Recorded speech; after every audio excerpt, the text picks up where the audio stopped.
Unit 4, Period 4, deals with the presidency of Ronald Reagan.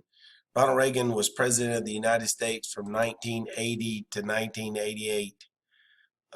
He's considered one of the more popular presidents of the 20th century, and I believe one of the multiple reasons why. One, the United States during the 1970s, the decade before he was elected, were a difficult time.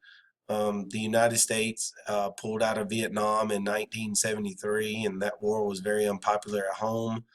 And not only was it unpopular, but uh, the American people were having to pay the cost of the war, both emotionally but also financially.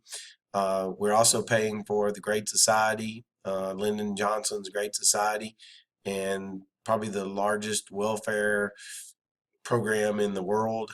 Um, Americans were having to pay the debts for that. And also in 1967 and 1973, the United States had allied itself with the Jewish state of Israel in two separate wars against neighboring Arab nations. And those Arab nations punished the United States for our involvement with an organization known as OPEC, which stands for Oil Petroleum Exporting Countries. And they had placed an embargo of oil on the United States, which had caused in turn a shortage of gasoline and other important byproducts of that here in the United States. So because of the massive cost that the United States was having to pay for at that time, inflation had skyrocketed in the 1970s, while at the same time the unemployment rate had grown drastically, which caused an economic phenomenon known as stagflation. Reagan is elected as president of the United States with the promise that he's going to do something about this economically. Ronald Reagan had a lot of name recognition and face recognition. He had been an actor in over 50 films in Hollywood. He had been famous on the radio decades before that. He was in the print media. Here he's showing him in a commercial for Chesterfield cigarettes.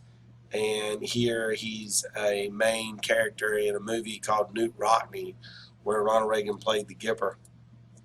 Reagan's plan upon entering office, he went on television and showed the American people his plan called Reaganomics. And from the chart here, you can see that Ronald Reagan's main idea is to cut spending, the revenue, or cut the budget, which is spending, and also cut revenue through cutting taxes. This budget cuts and tax cuts are shown what the result of that was on this chart here. This is right here is the end of Jimmy Carter's presidency, and you can see that the inflation rate was growing, and then you can also see that the unemployment rate was growing. When Ronald Reagan took office, you can see what happened to the inflation rate and how quickly it dropped, and you can start to see a decline in the unemployment rate. And specifically after year 3 of his presidency, you can see it drop all the way to the end of his presidency. So he was successful with Reaganomics in lowering inflation, and while at the same time lowering unemployment. The problem for Ronald Reagan is that by decreasing the amount of taxes that were being brought in and supposedly decreasing the budget, but basically what he cut was a bunch of social welfare programs. He did not cut military spending. He actually increased military spending. So what that does is during his presidency, and shown on this chart here, is it increases the national debt. So here's 1980 when Ronald Reagan took office, and this is 1988 when he got out of office, and you can see how the national debt, while it had stabilized pretty much in the 1930s, 40s, 50s, 60s, and 70s, it begins to skyrocket in the 1980s. That concludes Unit 9, Period 9, Roman numeral 1, Reaganomics.